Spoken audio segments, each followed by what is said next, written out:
ऐसी वाणी बोलिए मन का आपा खोए, औरन को शीतल करें आपहु शीतल होए। कहते हैं कि इंसान ने संवाद की कला सीखी, तो क्या कारण था कि इंसान को संवाद की कला सीखनी पड़ी? कारण तो बहुत हैं, परंतु जो मेरे दिमाग में सबसे पहले आता है वह यह है कि उसे अपनी सोच दूसरों को समझानी थी और दूसरों की सोच को समझना था। और इसी प्रमुखता के कारण उसने संवाद की कला को सीखा। जीवन में स्वाद और संवाद का बहुत महत्वपूर्ण रोल होता है। अगर जीवन में स्वाद खराब हो तो शरीर खराब कर देता है, और अगर संवाद खराब हो तो संबंध खराब कर देता है। वक्त बदले, दौर बदला, और हमने अपनी संवाद की परंपरा को कायम रखा। और अपनी इस संवाद की परंपरा को आगे बढ़ाते हुए चलिए शुरू करते हैं आज का हमारा यह शो सीधा संवाद, जहां हम करते हैं सीधा संवाद अपने मेहमानों के साथ। आज के हमारे शो की शोभा बढ़ाने के लिए जो शख्सियत हमारे बीच मौजूद हैं, उन्हें किसी परिचय की जरूरत नहीं है। जी हां, हमारे विश्वविद्यालय के कुलपति श्री सुशील कुमार तोमर जी। अपने मेहमान का साक्षात्कार शुरू करने से पहले आइए जानते हैं इनकी जीवन यात्रा के बारे में। साल 1986 में इन्होंने अपनी स्नातकोत्तर की उपाधि कुरुक्षेत्र विश्वविद्यालय से प्राप्त की। उसके उपरांत साल 1987 में एमफिल और साल 1994 में पीएचडी की उपाधि भी कुरुक्षेत्र विश्वविद्यालय से प्राप्त की। अगर तजुर्बे की बात करूं तो मेरी उम्र से ज़्यादा इनका तजुर्बा है शिक्षण के क्षेत्र में। इनके 119 शोध पत्र देश के विभिन्न प्रतिष्ठित शोध पत्रिकाओं में प्रकाशित हैं। और सिर्फ अपने ही देश में नहीं, इन्होंने 6 से अधिक देशों में जाकर अपने ज्ञान से अनेकों छात्रों का मार्गदर्शन किया है, जिसमें Switzerland, Hungary, Germany, Glasgow, China, Spain जैसे अनेकों देश शामिल हैं। अब तक आप समझ ही गए होंगे मैं किसकी बात कर रहा हूँ। सर, आपका बहुत बहुत स्वागत है हमारे शो पर। धन्यवाद। सर, आज के हमारे इस कार्यक्रम के माध्यम से विश्वविद्यालय के कई छात्र आपको देखेंगे भी, सुनेंगे भी, तो आप उनको क्या मैसेज देना चाहेंगे सर? इस विश्वविद्यालय के कुलपति होने के नाते मैं सबसे पहले अपने विद्यार्थियों को शुभकामनाएं देना चाहता हूं। दूसरा, मेरा मुख्य उद्देश्य अपने विद्यार्थियों के अंदर उस भावना को जगाना है जिससे कि वो अपने भविष्य को संवार सके। इसमें मेरे शिक्षकगण बहुत अहम भूमिका निभाने वाले हैं। कार्य उनकी तरफ से पहले से ही शुरू हो चुका है। ऐसे कार्यक्रमों का आयोजन किया जाएगा जिसमें टीचर्स और स्टूडेंट्स दोनों मिलकर के किसी एक विषय को डिस्कस करेंगे और वहाँ से नवाचार की संभावनाएं पैदा होंगी। ये नवाचार विद्यार्थियों द्वारा भी किया जा सकता है और शिक्षकों की प्रेरणा में के तहत भी हो सकता है। मेरा उद्देश्य इस विश्वविद्यालय को नई ऊंचाइयों पर लाना है और इसके लिए विद्यार्थियों को भरपूर मेहनत करनी होगी, शिक्षकों को भरपूर मेहनत करनी होगी। जहाँ तक रिसोर्सेज को मुहैया कराने की बात है तो मैं अपने प्रयासों में कोई कमी नहीं छोड़ूंगा। विश्वविद्यालय के वातावरण को एक नए स्तर पर लाना, यहाँ पर शिक्षक और शिक्षकों की और विद्यार्थियों की सुविधाओं का ध्यान रखना, वो मेरी जिम्मेवारी है और मैं आशा करता हूँ कि मैं इनको पूरे तरीके से निभाऊंगा। और सरकार की तरफ से, समाज की तरफ से जिस तरीके की भी हेल्प होगी वो मैं उसको यहाँ पर लाने की कोशिश करूँगा।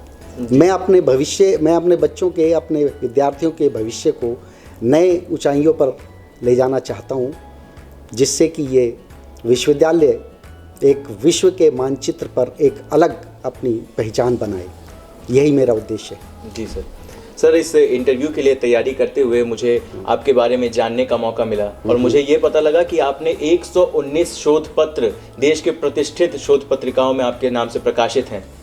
तो सर, एक विश्वविद्यालय का मान सम्मान वहाँ के शोध कार्यों से होता है। शोध कार्यों को विश्वविद्यालय में प्रोत्साहित करने को लेकर के आपका दृष्टिकोण के बारे में कुछ बताइए सर। देखिए, शोध एक ऐसा विषय है जिसमें व्यक्ति को पूर्ण तरीके से उतर जाना पड़ता है। पूर्ण तरीके से उतर जाने का मतलब यह है कि वो अपने विद्यार्थियों से डिस्कस करते वक्त, अपने साथियों से डिस्कस करते वक्त किसी न किसी रूप में उसी विषय पर आए जिस विषय पर वो शोध कर रहा है, और उसमें नए नए आयाम की संभावनाएं अपने विद्यार्थियों को बताए कि इसमें क्या और हो सकता है और किस तरीके से हम रियलिटी की तरफ जा सकते हैं। और एक मायने में ये कहिए कि जो हमारी एकदम सामने समस्या है उसका निदान हम अपनी शोध के द्वारा किस तरीके से समाज को बता सकते हैं और समाज के सामने ला सकते हैं। जैसे ही मैंने इस विश्वविद्यालय में प्रवेश किया था तो मेरी पहली ऑब्जर्वेशन ये थी कि चारों तरफ औद्योगिक क्षेत्र होने के कारण यहाँ का जो वातावरण है वो दूषित है।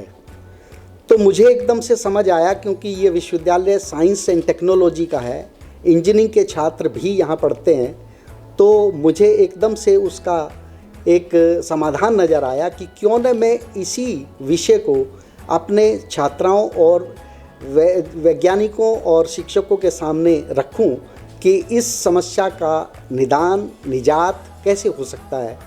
इसके लिए शोध की दिशा में आप क्या कदम उठा रहे हैं। कुछ कदम मैंने उनको सुझाए भी हैं, और अभी अभी मुझे पता चला है कि department of environmental science and engineering और कंप्यूटर साइंस दोनों की मदद से वो कुछ ऐसा प्रोजेक्ट तैयार कर रहे हैं जिससे कि वायु प्रदूषण को कम किया जा सकता है।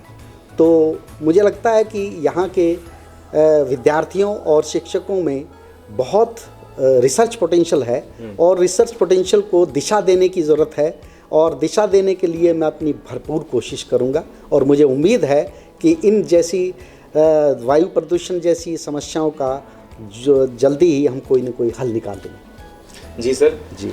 राष्ट्रीय शिक्षा नीति 2020 को जब श्री प्रधानमंत्री नरेंद्र मोदी जी ने लागू किया तो उसके साथ हमारे विश्वविद्यालय ने उसे अपनाने के लिए कई कदम उठाए थे। जैसे सबसे पहला कदम जिसके बारे में मैंने पढ़ा हमारे विश्वविद्यालय में वह यह था कि इंजीनियरिंग की पढ़ाई को अन्य भाषाओं में भी लागू किया जाए।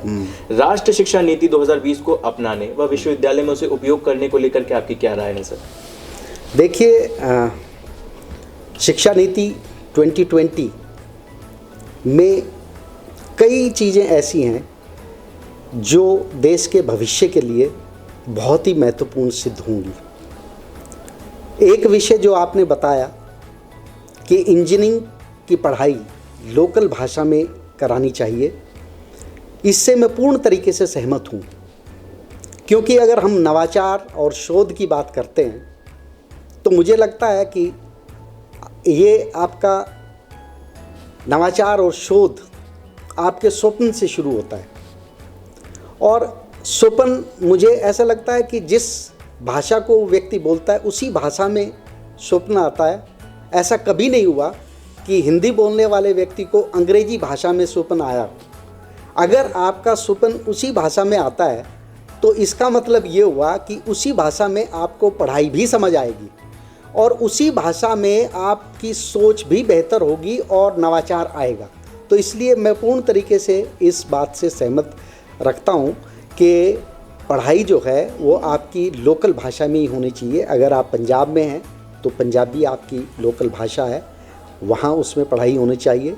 हरियाणा की स्क्रिप्ट तो नहीं है, पर हरियाणवी भाषा ज़रूर है जिसमें आप पढ़ाई कर सकते हैं, क्योंकि पढ़ाई का मतलब सिर्फ ये नहीं है कि it is just a communication from one mind to another mind. It is basically enhancing understanding of the child.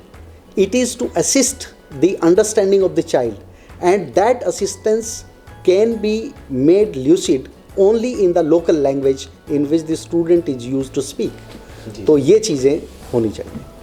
Sir, हमारे विश्वविद्यालय के मीडिया एवं तकनीकी विभाग द्वारा आज़ादी का अमृत महोत्सव के अंतर्गत एक श्रृंखला चालू की गई है राष्ट्र नायकों को नमन, जिसमें हम हर हफ्ते ऐसे एक राष्ट्र नायक के बारे में जनता को बताते हैं जिनके बारे में लोग बहुत कम जानते हैं, लेकिन जिनका योगदान हमारी आज़ादी में बहुत ज़्यादा है। हमने एक टारगेट रखा था 11 महीने 44 हफ्ते और 88 राष्ट्रनायक। इस साल 15 अगस्त को हम अपना ये टारगेट पूरा करेंगे सर। ऐसी एक पहल के बारे में आपकी क्या राय है? किसी भी देश के विकास के लिए मैं 3 अवयवों को बहुत महत्वपूर्ण मानता हूँ।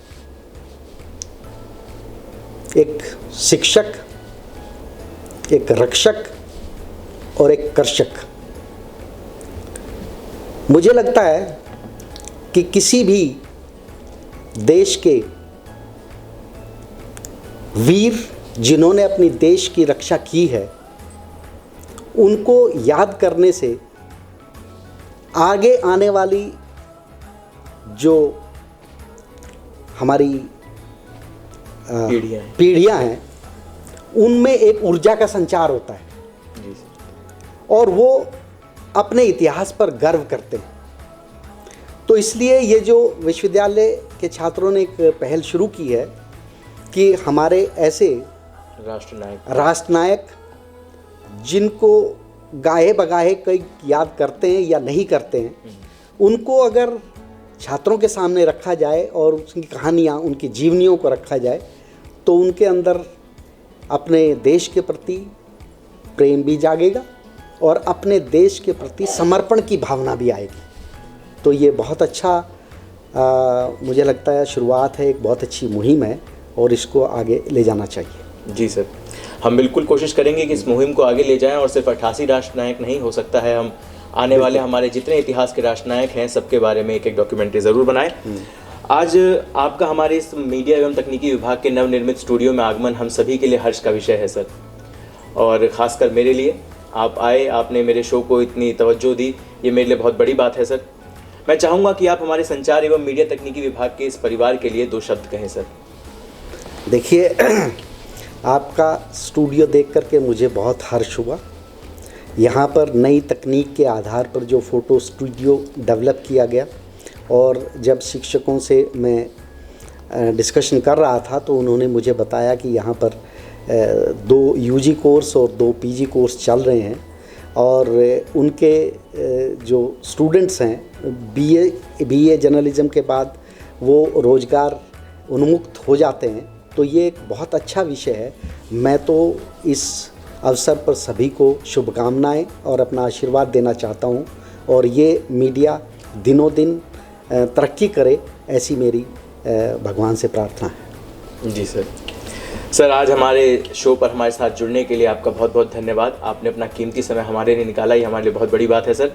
और आपके आज संवाद के सीधा संवाद शो पर आप लोग हमारे साथ जुड़े, इसके लिए आपका बहुत बहुत धन्यवाद। आगे फिर और ऐसे रोचक संवादों के लिए हम आपके साथ जुड़ते रहेंगे।